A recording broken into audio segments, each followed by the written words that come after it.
की ओर भगवान के चरणों में जाकर के सिर झुकाया और कहने लगे कि हे प्रभु, मेरा बालक अभी छोटा है, पति ने तो छोड़ ही दिया, अब मेरा बालक जो मेरा सहारा मैं मानती थी, किंतु अब नहीं मानूंगी। मैं ये चाहती हूँ कि आप उसकी अब रक्षा करें, किंतु मेरे मन में शंका तो नहीं है।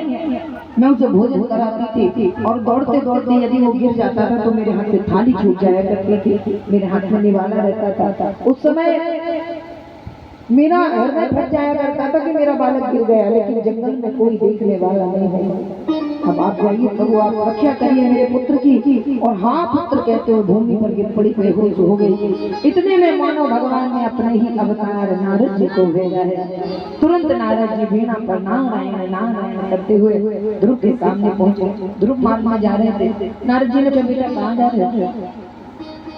नारद जी ने जैसे पूछा कि बेटा कहाँ जा रहे हो, तो ध्रुव ने कहा तपस्या करने। बोले अच्छा, तपस्या कोई दाल भात है क्या जो घोला और सीधा मुंह में? अभी तुम्हारे खेलने के दिन है बेटा, घर जाओ और खेलो, उसके बाद जब बड़े हो जाओगे तो आना। बोले नहीं, मैं तपस्या करने जा रहा हूँ। क्यों? किसने कहा? बोले मेरी छोटी माता ने मुझसे कहा है, मुझे ऐसे शब्द कहे हैं जो मेरे हृदय में बढ़ गए हैं और मैं लौट के नहीं जाऊंगा। बोले बेटा, बच्चों का कोई अपमान मान नहीं होता, बच्चों का कोई अपमान नहीं होता, जाओ। बच्चों को कोई अगर कुछ कह दे तो बुरा नहीं मानना चाहिए, चलो जाओ वापस लौट जाओ। ध्रुव बोले नहीं, मैं तपस्या करके ही जाऊंगा। बोले अच्छा एक बात बताओ, तुमने भगवान को देखा है? बोले हाँ देखा है। बोले कहाँ देखा है? बोले मेरी माँ मूर्ति की पूजा करती है, मैंने उनको देखा। बोले अच्छा, तुम भोजन कैसे करते थे? बोले माता खिलाती थी। बोले हाँ भोजन नहीं मिलेगा। बोले चलेगा। बोले सोते कहाँ थे? बोले माँ की गोद में। बोले यहाँ बिस्तर में नहीं मिलेगा। बोले चलेगा। कई दिन भोजन नहीं मिलेगा, चलेगा। बोले यहाँ बड़े भयंकर शेर सियार रहते हैं, खा जाएंगे तुमको। बोले चलेगा। तुम्हें भय नहीं है? बोले नहीं है।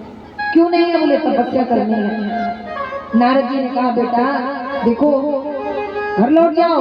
ध्रुव ने सुना, ध्रुव को क्रोध आ गया, नाक फुला करके आंखें फटफड़ाने लगी और बोले नारद जी ने कहा कि देखो बेटा, मैं जानता हूँ तुम क्षत्रिय हो, क्रोध तो आएगा, लेकिन तुम्हारा लौट जाना ही ठीक है। अच्छा ऐसा नारद जी क्यों कह रहे थे? क्या भी लौटाना चाहते थे? नहीं, वे परीक्षा ले रहे थे, वे परीक्षण करना चाहते थे कि ये चेला ठीक ठाक है कि नहीं, तपस्या कर पाएगा कि नहीं कर पाएगा। बोले नारद जी ने जब ऐसे कहा तो ध्रुव कहने लगे बाबा एक बात बताओ, तुम असली नारद हो या नकली? बाबा ने कहा अरे